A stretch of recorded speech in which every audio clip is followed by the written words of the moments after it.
As you know, there's many different cryptocurrencies, and EOS is one of them. EOS IO technology, because it's a different consensus mechanism, it's much more scalable. Hyperledger and Quorum, they're both enterprise blockchain protocols. At the start, blockchain was just a novel technology that was mostly used just for cryptocurrencies, but people soon realized that blockchain could be used for much more different things. And if we were looking for a job in this space, I think I would focus on an enterprise blockchain protocol. So I pick one of the most popular ones, such as Hyperledger or Ethereum.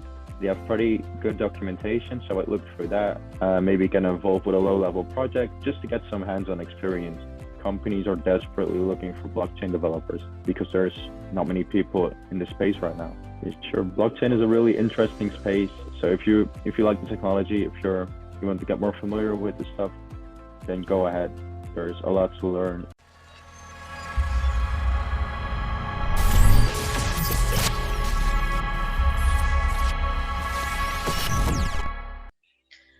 Hello and welcome to the 9th episode of Engg-First. This is Sanhati Goswami, project lead at Perfeth, and I hope our video blog series, Engg-First, have been able to make a professional impact on our audience. Today, we have a blockchain expert all the way from the Netherlands. He is Yannick Slenter, a digital strategist at Europechain. Yannick is an early Ethereum investor and an avid cryptocurrency enthusiast. He is qualified in the field of international business administration with expertise in breaking down complex cryptocurrency and blockchain into relatable terms for beginners. And Yannick has also been educating people with blockchain for many years now. So let's welcome Yannick Slenter on Engg-First, know his professional journey and understand his insights and ideas on blockchain technology.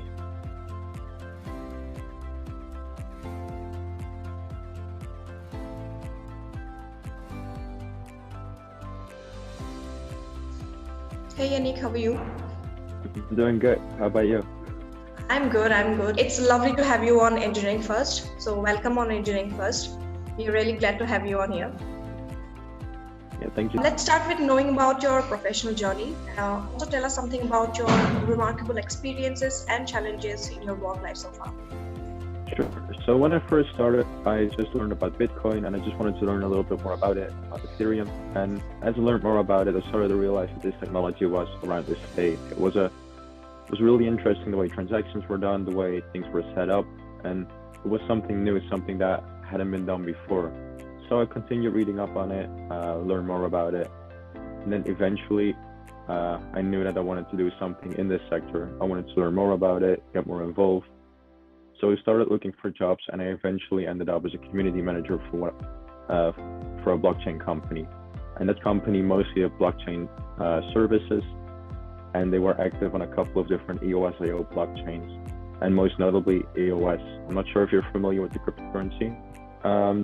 As you know, there's many different cryptocurrencies, and EOS is one of them. And the main way they distinguish themselves is the consensus mechanism. And a consensus mechanism, that's basically how transactions are checked, how they are made final, so everybody in the network can trust that everything on the blockchain is secure. So EOS uses a different system, and that system, it elects 21 block producers, and those are the people or companies that check everything on the network and check all the transactions and make sure everything is secure. And we were trying to become one of those block producers. So that's where I ended up. And then after a while, I moved on to a different company, a little closer to home. And I've been with them ever since. That's EOS Amsterdam. And they're doing similar blockchain services, and they're active on a couple of different blockchains, EOS as well, but also WEX, that's a blockchain for non-fungible tokens. And we're also doing our own enterprise blockchain project, Europechain. So with Europechain, we're trying to do enterprise blockchain services, and we also have our own public blockchain. So I think that's my professional journey in terms of blockchain. That's really great to know about you, Yannick. I think you have a commendable amount of experience as far as working in the blockchain technology is concerned. So since your expertise primarily in blockchain technology, We would like to know from you about the kinds of Mm-hmm. projects you have handled so far, and how things work on an international scale of business. So yeah, I'll start with Europechain. And with Europechain, we started from the ground up. A couple of different block producers that we've met on the US network. We came together and we've been doing all kinds of different things with blockchain. So we've been doing services, and that mostly concerns private blockchain deployment, also blockchain as a service. But on the other hand, we're also launching our own public blockchain, and that blockchain is mostly meant to compete with other enterprise blockchains such as Ethereum, EOS. So that's what we've been doing on the Europechain side. But it's a difficult market to enter because there's many big companies in it, such as IBM, Deloitte. All of those companies have been working on this for a while. So we're just trying to get our foot in the door and try and get some customers. And for EOS Amsterdam, we've mostly been active on a couple of blockchains, but in terms of projects, we've been doing a lot of non-fungible token projects. So with EOS Amsterdam, we've been doing a lot of non-fungible token projects. And a non-fungible token, it's basically a record of ownership. And using a non-fungible token, it can be anything. It can represent a certificate, but also an art piece or anything else that can be tokenized. And with these projects, we've mostly been doing art projects, and we've been selling packs that contain all kinds of artworks, kind of similar to what has been happening on Ethereum. And most recently, I think Beeple sold an NFT for a couple $1 million. It was a really big news. And we've been doing similar stuff, but in a different way. And the way we do that is we partner up with an artist, and then we do the technical part. We make sure everything is on the blockchain, that everything can be, that everything is marketable, can be exchanged between people. And they make sure that we get the artwork and that everything looks good.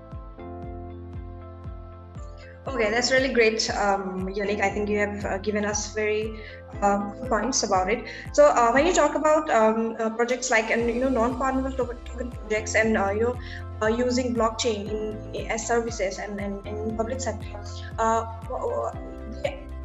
they only dependent on Ethereum or any other types of blockchain technology? No, we're mostly using EOS.io technology, as we believe it's much more scalable. And in terms of enterprise blockchain, the most important issue right now is scalability, because a blockchain like Ethereum, it's well known, everybody knows it, or Hyperledger, that's also well known. But one of the issues they sometimes face is scalability. And EOS.io technology, because it's a different consensus mechanism, as explained earlier, it's much more scalable, and it also has native permission management, and that makes it very suitable for enterprise blockchain. So we've been using that, but we've noticed that a lot of people don't know it and are still afraid to use it. So that's one of the issues we're facing. Okay, all right, understood. So would you like to tell us some of the applications of blockchain other than Ethereum, like Quorum, Hyperledger, and so on? Yeah, they're all not too knowledgeable in those, unfortunately, but Hyperledger and Quorum, they're both enterprise blockchain protocols, and they're used by a lot of companies. They have great backing, a lot of partners, and they're definitely some of the biggest enterprise blockchain protocols at the moment. All right. So I was asking that we have seen that most common business sectors where blockchain is making an impact are finance, supply chain, track and trace, and trade finance, right? How do you see this technology going to evolve in the near future, apart from the business sector as this? So blockchain in itself, I think at the start, blockchain was just a novel technology that was mostly used just for cryptocurrencies, but people soon realized that blockchain could be used for much more different things. So as you just said, it's applicable to many different industries. And I think some of the key developments in the near future will be improved identity management, because using blockchain technology, you can do self-sovereign identities. And a self-sovereign identity is basically an identity where you control what people see, and you can kind of fill it out So for example, when you get a government issued passport, you could enter that into your self-sovereign identity. And if you need to prove your identity somewhere, you could simply issue someone permission or an organization permission to check and verify that. And then after they've checked it, it gets removed from their system. So you control your identity, you control who sees it. And I think that's one of the key things, because a proper identity system that's not linked to one centralized government or one centralized organization, I think that's a major benefit that could help in so many industries. So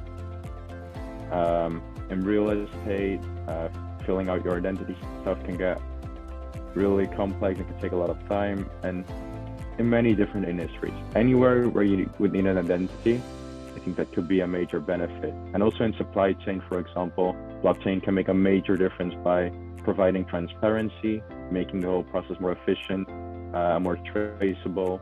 And we're already seeing mainstream adoption of that stuff. So I think those are the main areas where blockchain will be able to make a difference in the near future. Great, Nick. I think some of the important areas you have highlighted as far as applications of blockchain technology in the near future is concerned. So coming to the next topic, for someone aspiring to a career in blockchain technology, and what would be the suggestions from your end as a blockchain expert to start a career in this field?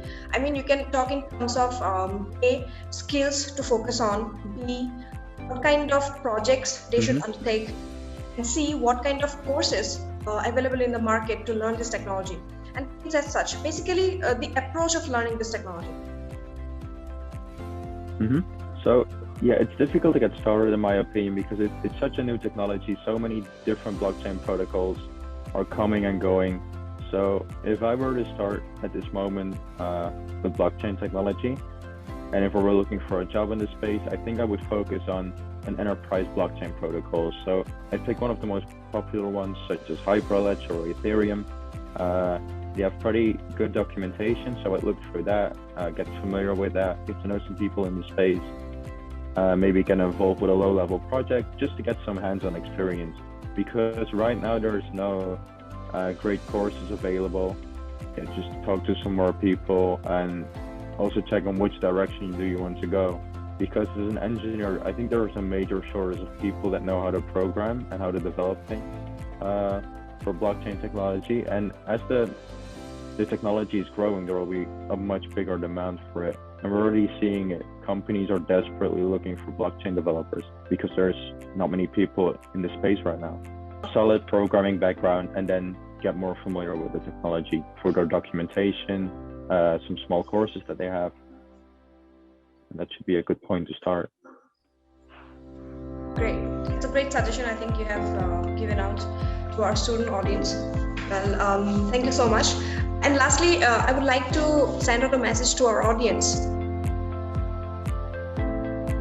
Sure. Blockchain is a really interesting space. It provides a lot of variety. It's very fast moving. And if you want to get involved, there's plenty of opportunities.